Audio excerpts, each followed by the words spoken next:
ಏನು ಯೋಚನೆ ಮಾಡ್ತಾ ಇದ್ದೀನಿ ಅಂತ ಅಂದ್ಕೊಂಡ್ರಾ? ನಾಳೆ ಬಂದ್ಬಿಟ್ಟು ಫ್ರೈಡೇ, ಶುಕ್ರವಾರ. ಯಾವ ನಾಮ ಜಪ ಮಾಡಿದ್ರೆ ಒಳ್ಳೇದಾಗುತ್ತಪ್ಪ?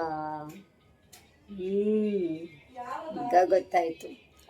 ಓಂ ಶುಕ್ರಾಯೈ ನಮಃ ಹೇಳಿ. ಓಂ ಶುಕ್ರಾಯೈ ನಮಃ.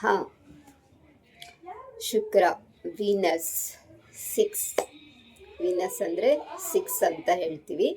ಆ್ಯಂಡ್ ಇನ್ನೊಂದು ನಂಬರ್ನ ನಾವು ಬರ್ಕೋತೀವಿ 2-4 ಅಂತ ಕೂಡ ಹೇಳ್ತೀವಿ. 2 + 4 = 6. ಶುಕ್ರ ವೀನಸ್ ಅಂತ ಹೇಳ್ತೀವಿ. ಓಕೆ, ಯಾಕೆ 6 ವೀನಸ್ ಆಗುತ್ತೆ ಅಂದರೆ ವೀಕಲ್ಲಿ 6th ಡೇ ಏನು ಶುಕ್ರವಾರ. ಸೊ ಶುಕ್ರ ಅಂದರೆ 6.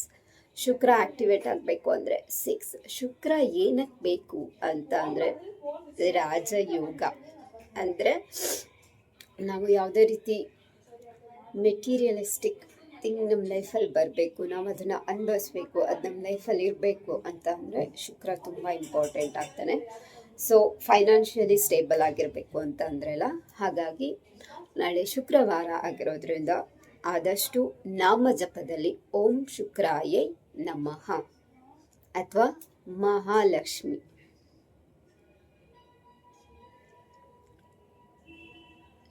ಶ್ರೀಂ ಅನ್ನೋ ಮಂತ್ರನ ನೀವು ಜಪಿಸ್ಕೋಬೋದು. ಅಥವಾ ಶ್ರೀಂ ಬ್ರೆಝಿ ಈ ಮಂತ್ರನ ಜಪಿಸ್ಕೋಬೋದು. ಇವೆಲ್ಲ ಕೂಡ ಫೈನಾನ್ಷಿಯಲ್ ಬ್ಲಾಕೇಜಸ್ನ ಢಮ್ ಅಂತ ರಿಮೂವ್ ಮಾಡೋದಕ್ಕೆ ಹೆಲ್ಪ್ಫುಲ್ ಆಗಿರೋವಂಥದ್ದು.